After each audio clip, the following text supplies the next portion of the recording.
Hello everyone, welcome to our channel. आज हम science की प्रैक्टिस सेट का नेक्स्ट पार्ट देने जा रहे हैं और इसमें काफ़ी इंपॉर्टेंट क्वेश्चंस मैंने सेलेक्ट किए हैं जो सारे वनडे एग्ज़ाम्स के लिए या फिर जितने भी इंट्रेंस हैं उन सब के लिए बहुत ज़्यादा इंपॉर्टेंट है।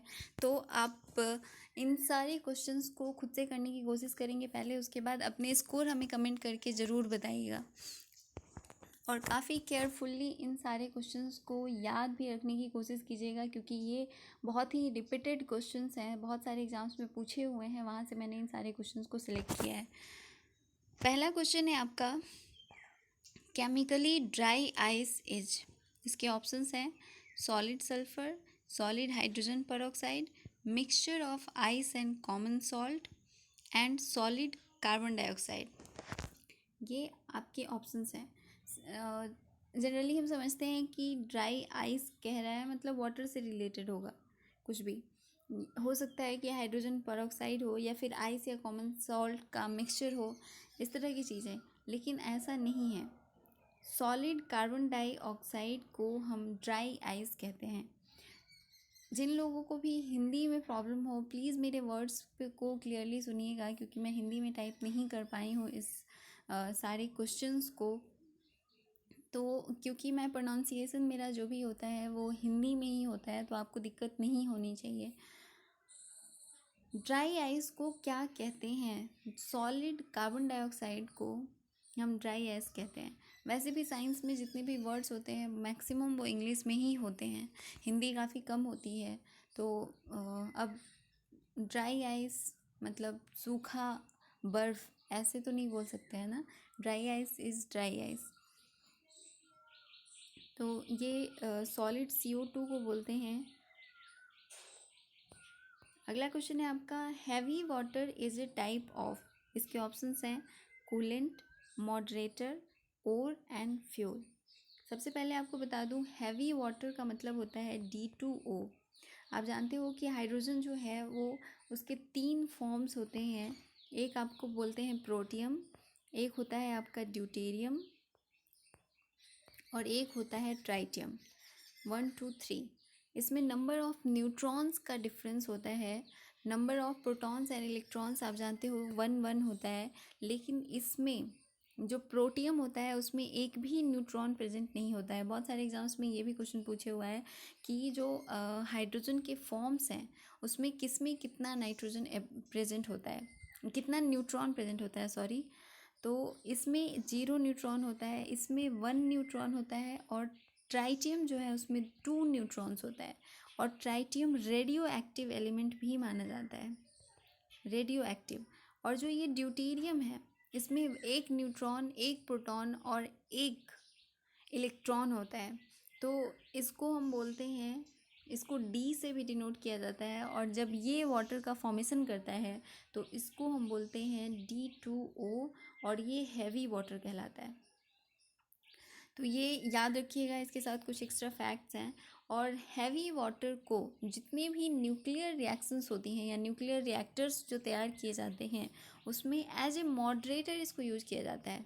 मॉडरेटर की तरह इसलिए यूज़ किया जाता है क्योंकि ये न्यूट्रॉन की मूवमेंट को कम कर देता है।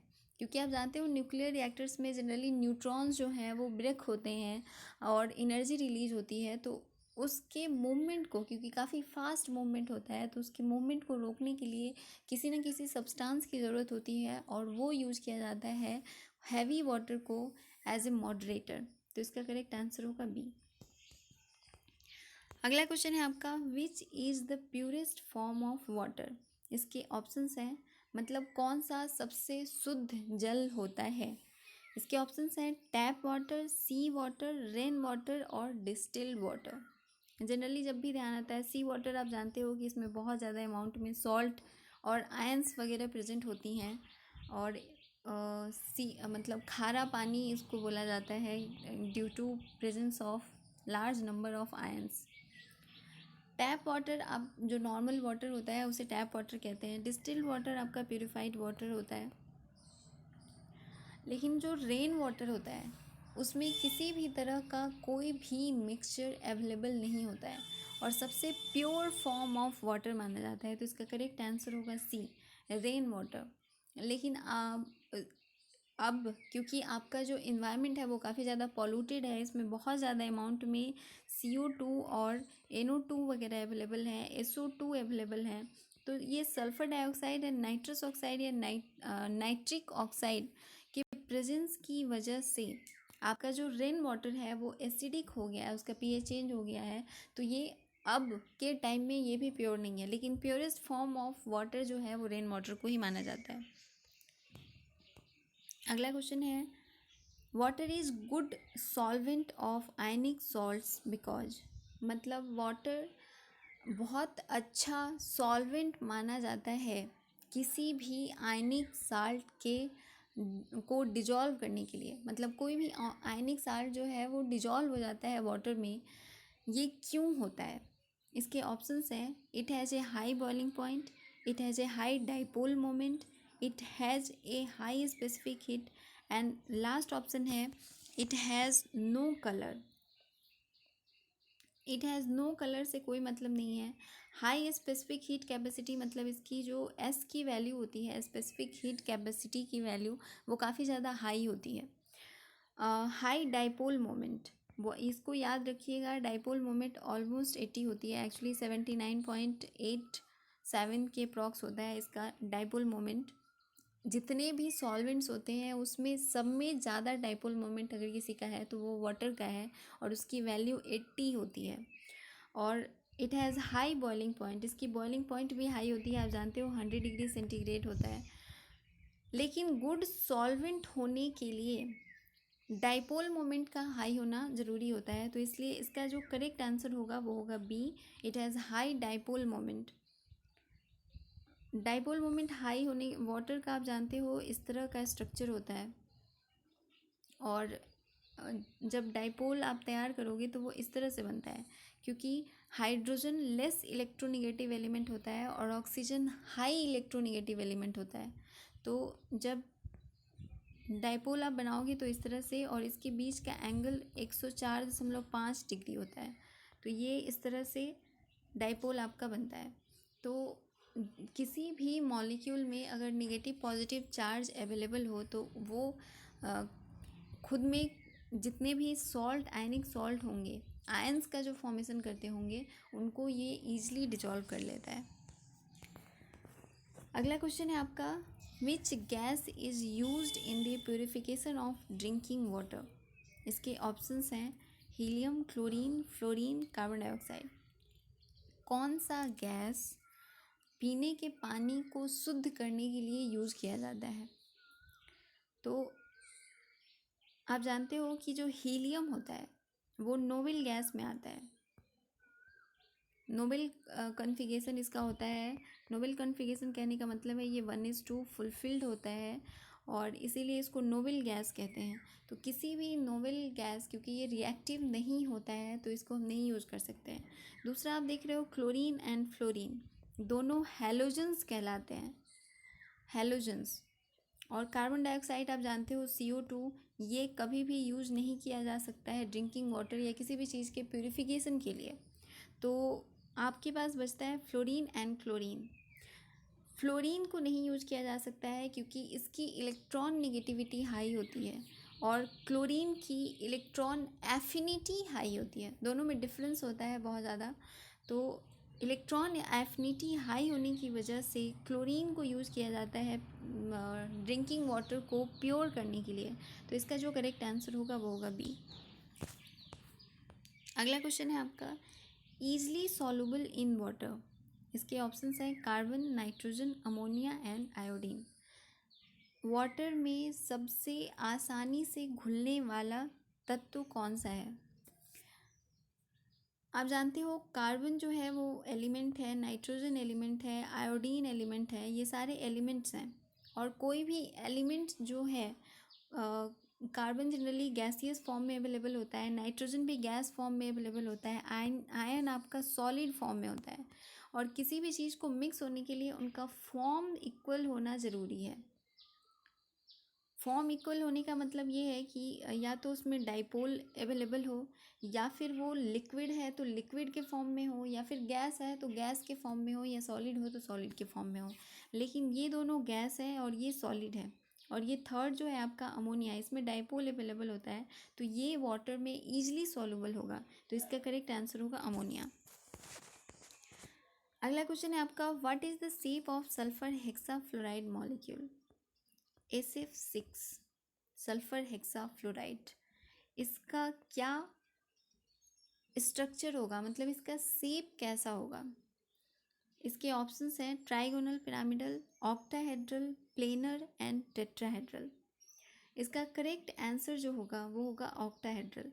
SF6 का मतलब हुआ कि ये आपका sp3d2 होगा, क्योंकि इसमें जो बॉन्ड है, मतलब सिग्मा बॉन्ड पेयर जो है वो 6 है, और 6 होने की वजह से ये sp3d2 इसका हाइब्रिडाइजेशन होगा, और इसका जो शेप होता है वो ऑक्टाहेड्रल होता है, तो SF6 का स्ट्रक्चर जो होगा वो ऑक्टाहेड्रल होगा। अगला क्वेश्चन है आपका, the foul smell of dead fish is due to the compound. किस कंपाउंड के प्रेजेंस की वजह से जो डेड फिश होती है उसका काफ़ी पंजेंट, मतलब गंदा स्मेल आता है, वो क्यों आता है? इसके ऑप्शंस हैं amino compound, aldehydic compound, sulphur compound and nitro compound. Sulphur compound की वजह से कभी भी स्मेल मतलब बहुत पंजेंट स्मेल नहीं आता है, या फिर नाइट्रो कंपाउंड की वजह से, एल्डिहाइडिक की वजह से भी नहीं आता है। लेकिन जो एमिनो कंपाउंड होता है, एमिनो कंपाउंड का मतलब होता है जिसमें NH2 लगा हुआ हो, जिसमें भी NH2 ऐड हो उसे हम एमिनो कंपाउंड कहते हैं, और उसकी वजह से काफ़ी फॉल स्मेल आती है, तो इसका करेक्ट आंसर होगा ए। अगला क्वेश्चन है आपका, which of the following is not optically active? इनमें से कौन सा ऑप्टिकली एक्टिव कंपाउंड नहीं है? इसके ऑप्शंस हैं glycine, alanine, serine and all of the above. ये ग्लाइसिन, एलानिन, सीरीन ये सारे ही अल्फ़ा एमिनो एसिड्स हैं, या एमिनो एसिड्स आप कह सकते हो। और एमिनो एसिड्स का जो फॉर्मूला होता है वो इस तरह से होता है, COOH, एक तरफ आपका एमीन ग्रुप लगा हुआ होता है और दूसरी तरफ R ग्रुप लगा हुआ होता है। अगर ये R ग्रुप जो है वो H हो तो वो ग्लाइसिन होता है, अगर वो CH3 हो तो एलानिन होता है, और सीरीन होने के लिए एक काफ़ी बड़ा सा कंपाउंड ऐड हो तो उसे हम सीरीन कहते हैं। तो आप जानते हो ऑप्टिकली एक्टिव तब हो सकता है जब ये कायरल कंपाउंड हो। कायरल कंपाउंड कहने का मतलब है कि इस कार्बन से चारों कंपाउंड अलग अलग अटैच्ड हों, तभी ये आपका ऑप्टिकली एक्टिव कहला सकता है। लेकिन ग्लाइसिन के केस में ये HC, इधर COOH होता है, यहाँ पे NH2 होता है, और इधर भी H होता है, तो यहाँ भी H और यहाँ भी H प्रेजेंट होने की वजह से ये आपका कायरल कंपाउंड नहीं होता है, और इसलिए ये ऑप्टिकली एक्टिव नहीं है, तो इसका करेक्ट आंसर होगा ए। अगला क्वेश्चन है आपका, the most reactive among the halogen is. मतलब जो हैलोजन कंपाउंड्स हैं, आप जानते हो कि फ्लोरीन, क्लोरीन, ब्रोमीन, आयोडीन, इन्हें हम हैलोजन्स कहते हैं। ग्रुप 7 एलिमेंट होता है ये। इसके ऑप्शंस भी वही हैं। इसमें से कौन सा सबसे ज़्यादा रिएक्टिव होता है? तो आप जानते हो जो फ्लोरीन है उसकी इलेक्ट्रॉन नेगेटिविटी 4 होती है, और ये सबसे छोटा होता है। पूरे पीरियोडिक टेबल में सबसे छोटा एलिमेंट अगर कोई है तो वो है फ्लोरीन, और छोटा होने की वजह से ये हाईली रिएक्टिव होता है। ऊपर से इसकी इलेक्ट्रॉन नेगेटिविटी भी काफ़ी ज़्यादा हाई होती है, तो इसका जो करेक्ट आंसर होगा वो होगा आपका ए, फ्लोरीन। अगला क्वेश्चन है आपका, the halogen being used as analgesic is. इसके ऑप्शंस हैं chlorine, bromine, iodine and fluorine. कौन सा हैलोजन कंपाउंड एनाल्जेसिक की तरह यूज किया जाता है? तो इसका करेक्ट आंसर होगा ब्रोमीन। ब्रोमीन जो है वो एनाल्जेसिक की तरह यूज़ किया जाता है। जितने भी ब्रोमो कंपाउंड्स होते हैं वो बहुत जल्दी वॉन्ड्स को हील कर देते हैं, मतलब कोई भी घाव हो या किसी भी तरह की मतलब चोट लगी हो उसको बहुत जल्दी हील करता है, तो इसके लिए ब्रोमीन यूज़ किया जाता है। अगला क्वेश्चन है आपका, who is the father of modern genetics? Modern genetics के फादर का क्या नाम है? इसके ऑप्शंस हैं Gregor Johann Mendel, Hugo de Vries, Charles Darwin and Thomas Hunt Morgan. Hugo de Vries ने म्यूटेशन दिया था, म्यूटेशन के बारे में बताया था। चार्ल्स डार्विन आप जानते हो इवोल्यूशन में इन्होंने बताया था कि किस तरह से इवोल्यूशन होता है। और थॉमस हंट मॉर्गन ने एलील्स पे स्टडी की थी और उन्होंने ये बताया था कि मतलब जो भी म्यूटेशंस होती हैं वो किस तरह से होती हैं जीन्स में। और इन्होंने फ्रूट फ्लाई पे स्टडी की थी थॉमस हंट मॉर्गन ने। तो आपका जो करेक्ट आंसर होगा, father of modern genetics Mendel को कहा जाता है, क्योंकि उन्होंने ही सबसे पहले जेनेटिक्स की स्टडी की थी। अगला क्वेश्चन है आपका, जीन इज, इसके ऑप्शंस हैं a segment of DNA, a segment of DNA and histone, a segment of DNA RNA and histone and all of the above. तो जीन जो है इसको बोला जाता है आपका जो इनहेरिटेंस के लिए रिस्पॉन्सिबल होता है उसे हम जीन कहते हैं, मतलब कैरेक्टर्स को जो पास ऑन करता है फ्रॉम पेरेंट टू प्रोजनी। तो इसका करेक्ट आंसर होगा आपका सेगमेंट ऑफ डीएनए। जीन जो है वो डीएनए का ऐसा सेगमेंट होता है जो कि कैरेक्टर्स को पेरेंट टू ऑफस्प्रिंग पास करने का काम करता है। अगला क्वेश्चन है आपका, who delivered the principle of jumping gene. इसके ऑप्शंस हैं Gregor Johann Mendel, Thomas Hunt Morgan, Barbara McClintock and Watson and Crick. इन तीनों के बारे में इन दोनों के बारे में आपको मैं बता चुकी हूँ। Gregor Johann Mendel father of modern genetics या जेनेटिक्स कहते हैं इन्हें। थॉमस हंट मॉर्गन ने म्यूटेशंस या फिर रेप्लिकेशन के बारे में बताया था। वॉटसन एंड क्रिक ने डीएनए के स्ट्रक्चर के बारे में बताया था। ये भी बहुत ज़्यादा इंपॉर्टेंट है, इसको याद रखिएगा। डीएनए का जो डबल हेलिकल स्ट्रक्चर है ये वॉटसन एंड क्रिक ने बताया था, डबल हेलिकल स्ट्रक्चर। तो इसका जो करेक्ट आंसर होगा वो होगा बारबरा मैक क्लिंटन, इन्होंने जंपिंग जीन के बारे में बताया था। अगला क्वेश्चन है आपका, the unit of heredity in our body is called. Unit of heredity, इसके ऑप्शंस हैं chromosome, DNA, gene and nucleus. Chromosome आप जानते हो कि ये मतलब न्यूक्लियस में प्रेजेंट होता है और इस पे बहुत सारे एलील्स, जीन्स, डीएनए वगैरह अवेलेबल होते हैं। आरएनए प्रेजेंट होता है। न्यूक्लियस आप जान रहे हो, सेल में जो सेंट्रल पार्ट होता है उसे हम न्यूक्लियस कहते हैं। डीएनए जेनेटिक मटेरियल कहलाता है, डीएनए को हम जेनेटिक मटेरियल कहते हैं, लेकिन ये यूनिट ऑफ हेरिडिटी नहीं है, ये चीज़ ध्यान रखिएगा। ये जेनेटिक मटेरियल ज़रूर है लेकिन यूनिट ऑफ हेरिडिटी नहीं है। अभी मैंने अपने पिछले क्वेश्चन में आपको बताया कि जीन जो है वो हेरिडिटी मतलब कैरेक्टर्स को फ्रॉम पेरेंट टू प्रोजनी ले जाता है और इसी चीज़ को हम हेरिडिटी कहते हैं। तो इसका करेक्ट आंसर होगा gene. Unit of heredity is gene, not DNA, ये याद रखिएगा। नेक्स्ट क्वेश्चन है आपका, Mendel's principle of inheritance is based on. Mendel's का जो प्रिंसिपल था वो किस चीज़ पे बेस्ड था, या उन्होंने कौन सी टाइप के रिप्रोडक्शन पे उन्होंने स्टडी की थी। इसके ऑप्शंस हैं vegetative reproduction, asexual reproduction, sexual reproduction and all of the above. तो इसका जो करेक्ट आंसर होगा वो होगा सी, सेक्सुअल रिप्रोडक्शन।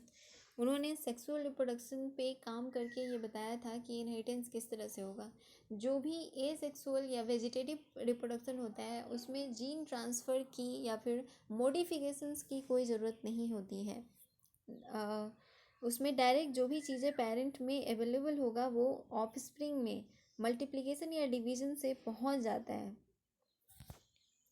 लेकिन सेक्सुअल रिप्रोडक्शन में वेरिएशन आता है, और वेरी क्यों करता है या कौन से कैरेक्टर्स पास हुए हैं ये क्लियरली स्टडी करने के लिए उन्होंने इस चीज़ को यूज़ किया था।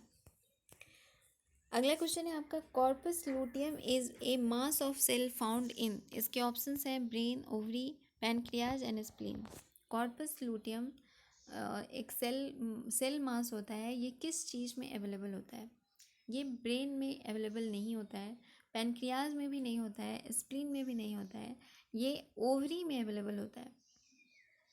जब ग्राफियन फॉलिकल ओवरी में जब ओवम का प्रोडक्शन हो जाता है, उसके बाद जो सेल बचता है ओवम के रिलीज होने के बाद, जो ग्राफियन फॉलिकल का आउटर कवरिंग मतलब ओव्यूल्स का या ओवरी का ओव्यूल का जो आउटर कवरिंग होता है वो बच के कॉर्पस लूटियम में कन्वर्ट हो जाता है, और इसके डीजेनरेशन से ही मेंस्ट्रुएशन स्टार्ट होता है। मेंस्ट्रुएशन स्टार्ट होने का मतलब है मतलब मेंस्ट्रुअल साइकिल जो है वो कॉर्पस लूटियम के ब्रेकडाउन की वजह से होता है। जनरली ये तब होता है जब ओवम फर्टिलाइज नहीं हो पाता है। तो इसका करेक्ट आंसर होगा ओवरी। अगला क्वेश्चन है आपका, programmed cell death are known as. किसी भी तरह का मॉलिक्यूलर या जो भी सेल है उस सेल के प्रोग्राम्ड डेथ को हम क्या कहते हैं? इसके ऑप्शंस हैं apoptosis, ageing, degeneration and necrosis. Necrosis plants में होता है, एजिंग आप जानते हो कि ह्यूमंस में होता है, डीजनरेशन भी एक तरह का प्रोसेस है, लेकिन इसे हम प्रोग्राम्ड सेल डेथ नहीं कहते हैं। इसका करेक्ट आंसर होगा एपोप्टोसिस। याद रखिएगा, प्रोग्राम्ड सेल डेथ को हम एपोप्टोसिस कहते हैं। अगला क्वेश्चन है आपका, weight of our body is mostly made of. हमारा जो भार है बॉडी का वो किस चीज़ का बना होता है, या मोस्टली हमारे बॉडी में क्या प्रेजेंट होता है? इसके ऑप्शंस हैं from bones, part of body, part of skin and from water. तो वेट ऑफ बॉडी मोस्टली होती है वाटर की वजह से। हमारे बॉडी में 90% केमिकल जो अवेलेबल है, 90% केमिकल वो वाटर है। Water is a chemical which is present in our body. ये केमिकल होता है जो हमारे बॉडी में अवेलेबल होता है। तो मोस्टली जो वेट हमारा बनता है वो वाटर की वजह से होता है। अगला क्वेश्चन है आपका, the maximum amount of element found in human body is. कौन सा ऐसा एलिमेंट है जो ह्यूमन बॉडी में सबसे ज़्यादा प्रेजेंट होता है? इसके ऑप्शंस हैं iron, sodium, phosphorus and calcium. Body में आयरन भी अवेलेबल होता है, क्योंकि जानते हो आप कि हीमोग्लोबिन एक पोरफायरिन रिंग या कम्प्लेक्स स्ट्रक्चर है जिसके रिंग में आयरन अवेलेबल होता है हीमोग्लोबिन में। सोडियम आप जानते हो NaCl हमारी बॉडी में प्रेजेंट होती है, ये ऑस्मोटिक बैलेंस को बनाने का काम करता है। फॉस्फोरस भी हमारे बॉडी में अवेलेबल होता है और PO4- के फॉर्म में प्रेजेंट होता है, 2-। और ये भी ऑस्मोटिक बैलेंस बनाने का काम करता है। इसके साथ साथ बहुत ज़्यादा जो मतलब प्रोटीन्स वगैरह के फॉर्मेशन में भी हेल्प करता है। कैल्शियम हमारी बॉडी में बोन्स के फॉर्मेशन में हेल्प करता है, या हमारा बॉडी जो मूव करता है मूवमेंट में सबसे ज़्यादा हेल्प करता है कैल्शियम। तो मैक्सिमम अमाउंट में, क्योंकि आप जानते हो कि आपकी बॉडी में मैक्सिमम अमाउंट में बोन्स अवेलेबल हैं, तो मैक्सिमम अमाउंट में जो एलिमेंट अवेलेबल होता है वो कैल्शियम होता है। इसका करेक्ट आंसर होगा डी। तो ये अभी तक आपका 20 क्वेश्चन है। आप अपने स्कोर हमें ज़रूर कमेंट करके बताइएगा। इसके साथ साथ अगर आपको कोई प्रॉब्लम हो रही है तो भी हमें कमेंट करके ज़रूर बताइएगा, और इस चैनल को please like, share and subscribe करें। Thank you for watching.